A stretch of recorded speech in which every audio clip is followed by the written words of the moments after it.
Hello,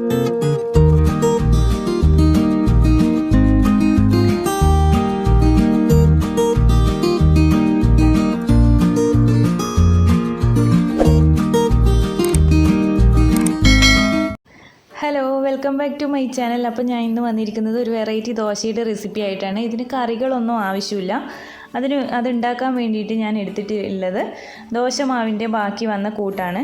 ഇത് ഉഴുന്നരച്ച് ചുട്ട ദോശമാവിൻ്റെ ബാക്കിയാണ്. ഇഡലി മാവിൻ്റെ ബാക്കിയായാലും എടുത്താൽ മതി. ഇനി അതിനകത്തേക്ക് ഞാൻ 2 കപ്പ് ഗോതമ്പ് പൊടി ഇട്ട് കൊടുക്കുന്നുണ്ട്. അത് നമുക്ക് ഇട്ട് കൊടുക്കാം ഇതിൻ്റെ അകത്തേക്ക്.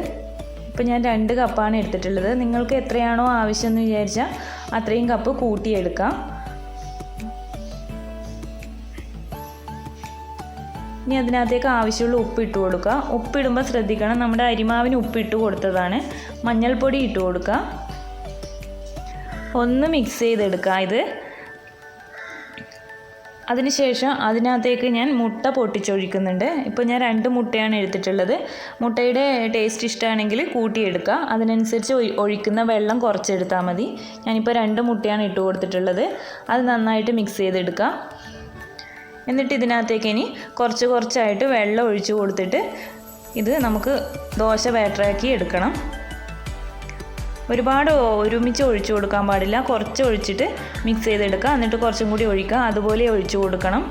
നല്ലപോലെ ലൂസായി എടുക്കാൻ പാടില്ല. കുറച്ച് കട്ടിയിലാണ് ബാറ്റർ വേണ്ടത്. കണ്ടോ, ഇതുപോലെ കുറച്ച് കട്ടിയിലാണ് വേണ്ടത്. ഇനി അതിനകത്തേക്ക് ഇട്ട് കൊടുക്കാൻ പോകുന്നത് ഞാൻ വെജിറ്റബിൾസ് കട്ട് ചെയ്തെടുത്തിട്ടുണ്ട്. അപ്പോൾ ഇത് കുറച്ച് ക്യാരറ്റാണ് ചെറുതായിട്ട് കട്ട് ചെയ്തത്. ക്യാരറ്റ്, പിന്നെ കുറച്ച് ക്യാബേജ്, പിന്നെ എരിവിന് ആവശ്യമുള്ള പച്ചമുളക് എടുക്കുക. കുറച്ച് എരിവ് കിടക്കുന്നത് നല്ലതാണ്. അപ്പോൾ ഇത്രയും പച്ചമുളക് എടുത്തിട്ടുണ്ട്. പിന്നെ ഒരു ചെറിയ ഉള്ളിയും കട്ട് ചെയ്തെടുത്തിട്ടുണ്ട്. പിന്നെ കറിവേപ്പില എടുത്തിട്ടുണ്ട്. പിന്നെ ഇഞ്ചി കടിക്കുന്നത് ഇഷ്ടമാണെങ്കിൽ ഇഞ്ചി നിങ്ങൾക്ക് ആവശ്യമുണ്ടെങ്കിൽ ഇട്ട് കൊടുക്കുക. ഏത് പച്ചക്കറി വേണമെങ്കിലും ഇതിനകത്ത് ഇട്ട് കൊടുക്കുക. തക്കാളി ആയാലും ഏതായാലും നിങ്ങളുടെ കയ്യിൽ ഏതെല്ലാം പച്ചക്കറി ഉണ്ടോ നിങ്ങൾക്ക് അതൊക്കെ ഇഷ്ടമാണെങ്കിൽ ഇട്ട് കൊടുക്കുക. ഞാനിപ്പോൾ ഇത്രയും എടുത്തിട്ടുണ്ട്. ഇനി ഇതെല്ലാം കൂടി ഇതിനകത്തേക്ക് ഇട്ട് കൊടുത്തിട്ട് നമുക്ക് നന്നായിട്ട് മിക്സ് ചെയ്തെടുക്കാം. ഇത് ഗോതമ്പ് പൊടി മാത്രം വെച്ചിട്ട് ഉണ്ടാക്കാൻ പറ്റും. പക്ഷേങ്കിൽ ഞാൻ 2 രീതിയിൽ ഉണ്ടാക്കി നോക്കിയിട്ടുണ്ട്. അപ്പോൾ കുറച്ച് അരിമാവും കൂടി കൂട്ടി ചെയ്യുന്നതാണ് കുറച്ചും കൂടി ടേസ്റ്റ്. ഗോതമ്പ് പൊടി മാത്രം ആകുമ്പോൾ അതിനെക്കാട്ടിയും ടേസ്റ്റ് ഇങ്ങനെ ചെയ്യുന്നതാണ്, 2ഉം കൂടി മിക്സാക്കി എടുക്കുമ്പോൾ.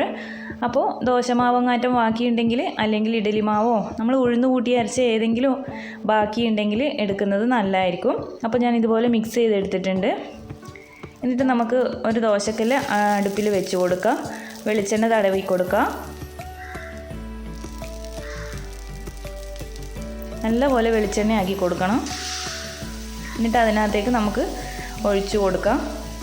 നല്ല റൗണ്ടിൽ ഇങ്ങനെ പരത്തിയെടുക്കാനൊന്നും കിട്ടില്ല. കാരണം നമ്മൾ വെജിറ്റബിൾസ് ഇട്ടതുകൊണ്ട് നമുക്കതുപോലെ വിചാരിച്ച പോലെ പരത്തിയെടുക്കാൻ കിട്ടില്ല. കുറച്ച് ഒഴിച്ചു കൊടുത്തിട്ട് റൗണ്ട് ഷേപ്പ് ഉണ്ടാക്കിയെടുത്താൽ മതി. ഇതുപോലെ ആക്കിയെടുത്താൽ മതി. ഇനി അടച്ച് വെച്ചിട്ട് നമുക്ക് വേവിച്ചെടുക്കാം.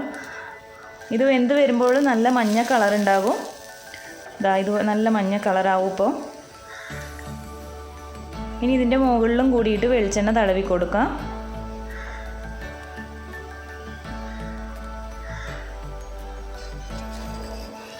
ഇനി നമുക്കിത് തിരിച്ചിടാം.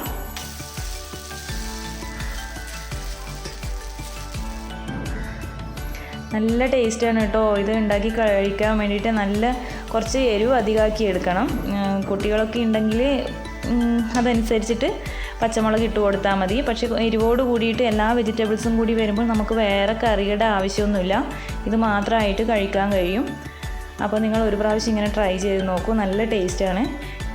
ഇഞ്ചിയുടെ ടേസ്റ്റ് ഇഷ്ടമാണെങ്കിൽ നിങ്ങൾക്ക് ഇട്ട് കൊടുക്കുക. ഇതിൻ്റെ ഇടയിൽ കടിക്കുന്നത് ഇഷ്ടമാണെങ്കിൽ ഞാൻ ഇട്ട് കൊടുത്തിട്ടില്ല. അതിൻ്റെ ദോശ കഴിക്കുമ്പോൾ അതിൻ്റെ ഇടയിൽ കഴിക്കുന്നത് എനിക്ക് ഇഷ്ടമല്ല, അതുകൊണ്ട് ഇട്ട് കൊടുത്തിട്ടില്ല. അങ്ങനെ ഇട്ട് കൊടുക്കാം. അപ്പോൾ നമ്മുടെ ദോശയെല്ലാം കൂടി ഞാൻ റെഡിയാക്കി എടുത്തിട്ടുണ്ട്. എല്ലാവരും ഒന്ന് ട്രൈ ചെയ്ത് നോക്കൂ. എന്തായാലും നിങ്ങൾക്ക് ഇഷ്ടപ്പെടും. അപ്പോൾ എല്ലാവർക്കും ഈ റെസിപ്പി ഇഷ്ടമായിട്ടുണ്ടെങ്കിൽ ലൈക്ക് ചെയ്യുക, ഷെയർ ചെയ്യുക, സബ്സ്ക്രൈബ് ചെയ്യുക. അപ്പോൾ നെക്സ്റ്റ് വീഡിയോയിൽ കാണാം. Okay, by.